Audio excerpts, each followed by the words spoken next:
Hola, bienvenidos nuevamente a nuestro blog virtual. El día de hoy vamos a hablarles sobre el tema secado. Nosotros somos la Universidad Laica Loyola Fabra de Manabí, la Facultad de Ingeniería Industrial, y esta materia es la de operaciones unitarias. Los integrantes son mi compañero Jordan Bermúdez y mi persona María José Estrada. Como primer punto vamos a hablar sobre la definición del secado. El secado como tal es un método de conservación de alimentos que se hace desde tiempos antiguos. Este consiste como tal en extraer el agua de los alimentos, lo que inhibe la proliferación de microorganismos y por tanto dificulta la putrefacción. El agua se puede eliminar de dos formas: por evaporación, que puede ser secado al aire, al sol, ahumado o al viento, y en el caso de la liofilización, los alimentos se congelan como primer punto y luego se eliminan por medio de la sublimación. El secado como tal es la etapa final de un sinnúmero de operaciones que se dan por frecuencia para al final poder empaquetar el producto. Ya listo. Estos son los fundamentos del secado. Como sabemos, hay una gran variedad de materiales que se tienen que secar en diferentes equipos comerciales. Y como hay varios equipos y varios materiales, no hay como un tratamiento unificado, porque involucran varios factores como son la humedad libre, la humedad equilibrada, como es la transferencia de calor y lo que es la vaporización. Por ello vamos a ver lo que es la humedad de equilibrio y la humedad libre. Listo, entonces, ¿qué es la humedad libre? Es toda la humedad interna de un material no higroscópico. Los materiales higroscópicos son aquellos que absorben el vapor de un lugar o el líquido que existe en el ambiente. Entonces, en un material higroscópico, la presión de vapor actual es función del vapor saturado. Es decir, que la humedad en exceso era el contenido de la humedad de equilibrio, que se presenta en dos formas: el estado funicular, que es la imagen que vemos de primera. En este es el estado líquido existe en el cuerpo poroso. Y en la segunda imagen vemos el estado penular, en donde el líquido a lo largo de las partículas discretas es discontinuo y esto se mezcla con lo que son las burbujas de aire. Por otro lado vemos lo que es la humedad atada, higroscópica o disuelta. Esta es la que el líquido, el cual ejerce una presión de vapor en lo que es a cierta temperatura, lo que provoca una retención en los poros pequeños, una solución en las paredes celulares y lo que es la absorción física.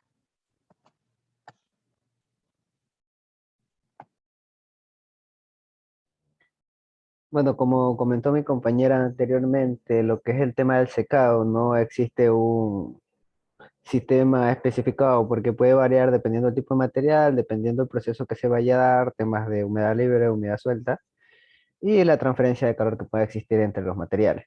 Pero de manera general, si ponemos un secador donde se utiliza aire para extraer la humedad de los sólidos, podemos encontrar las siguientes partes. Entre ellas tenemos la entrada de aire. Esta de aquí es donde va a entrar como tal el aire seco o caliente, que va a extraer la humedad del sólido que queremos secar. La salida del aire húmedo, una vez que ya el aire haya hecho el recorrido y extraído la humedad que nosotros deseamos del sistema, tiene que salir del mismo. La entrada del sólido a secar, esta aquí es como tal el producto que nosotros queremos disminuirle la carga de agua o la humedad para que se preserve de mejor manera. La salida del sólido, una vez que ya se le haya extraído la cantidad de agua que deseábamos, o se haya secado, puede salir del sistema. Los recipientes de producto, generalmente en los que son de entrada de aire caliente, siempre existe un recipiente donde se va a mover, donde se va a colocar el sólido a secar. Estas de aquí pueden ser bandejas o simples rodillos.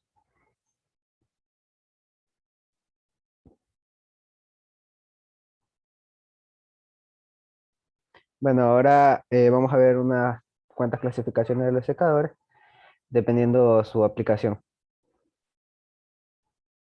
La primera clasificación que tenemos son los secadores de contacto directo. Estos de aquí se llaman así porque hay un contacto directo con el aire caliente que va a quitar la humedad con los sólidos como tal, que se les va a extraer la humedad. Los primeros son los secadores de bandejas, también conocidos como secadores de anaqueles. En estos de aquí se colocan en bandejas generalmente de 1 a 10 centímetros de profundidad. Se coloca el sólido de manera equitativa dentro de toda la bandeja, y dentro del sistema va a circular aire que les va a extraer la humedad. Generalmente el 20% del aire que circula es aire nuevo y el otro 80% es aire ya recirculado. Tenemos también lo que son los secadores rotatorios. Este secador, bueno, es un tubo hueco en el cual por la parte de adentro se ingresa lo que es aire caliente, aire o gases calientes que nos van a ayudar a que se le suba la temperatura a los sólidos que se desean secar y así poder disminuir la cantidad de agua que existe en esto. Como podemos ver en la imagen, desde la parte de abajo se va tomando lo que es el sólido, pasa por el rodillo mientras este va girando para quitarle la humedad y ya luego a lo último por una película se va a caer el material seco como tal.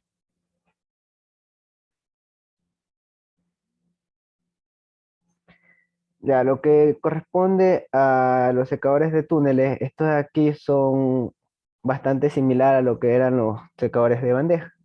Sin embargo, generalmente se da en movimiento, puede tener al menos unos 20 metros de largo y los flujos de aire que existen aquí pueden ser en contraflujo o en flujo paralelo. Cuando se da en flujo paralelo, el secado es suave, es ligero, pero cuando se hace en contraflujo es un secado más agresivo, que puede llegar al endurecimiento de la superficie de los sólidos que se están secando. El hecho fluidizado, o también conocido por atomización, en este de aquí el proceso se basa en que el sólido que se desea secar se lo va a pulverizar en una solución o suspensión de aire caliente. Esta aquí va a hacer que el sólido como tal pierda el agua que queremos de manera casi inmediata y se obtiene como tal las pastillas, se obtiene partículas de polvo. Esto es muy usado en lo que son las industrias farmacéuticas, ya que la mayoría de medicamentos se presentan en fase de polvo, fase como polvo.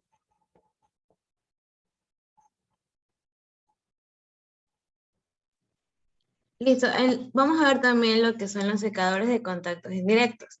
A diferencia de lo que explicaba mi compañero, estos secadores tienen una pared de retención, por la cual se va a hacer lo que es el calor de desecación, transferirse a lo que es el sólido húmedo.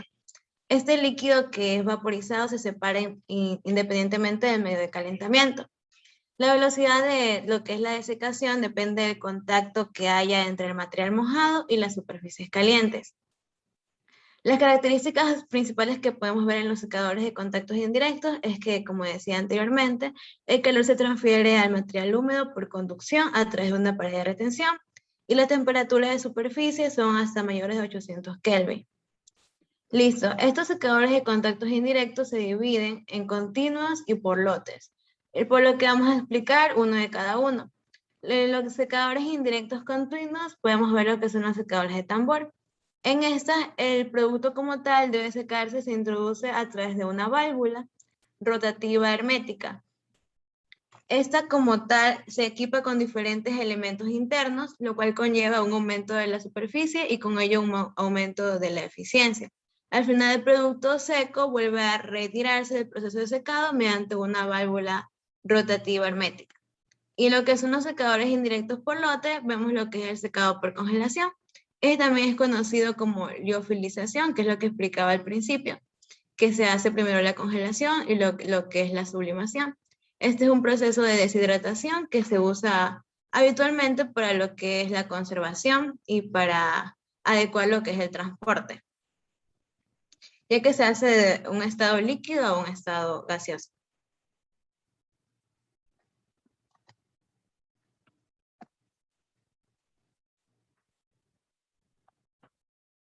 Bueno, aquí vamos a ver dos aplicaciones de lo que son los secadores en la industria.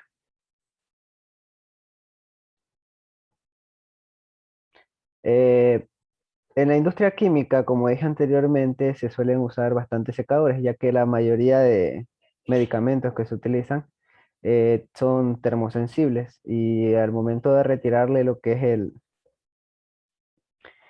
el agua como tal, puede modificar las características químicas y físicas del componente. Generalmente los secadores que se utilizan en esta industria son en vacío. Se utilizan en vacío para que de esta manera la temperatura de evaporación del agua dentro de los compuestos sea menor y no se altere de esta manera la composición química de los medicamentos.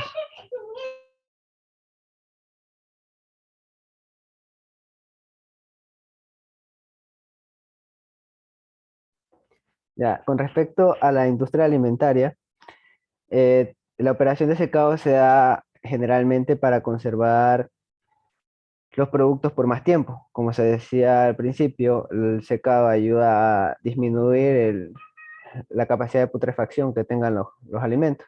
Aparte de eso, ayuda bastante a lo que son temas de transporte, debido a que como se elimina el agua presente dentro de los alimentos, se disminuye el peso que existe dentro de esto. Entonces el peso de transporte va a ser mucho menos. Ya, muchas gracias.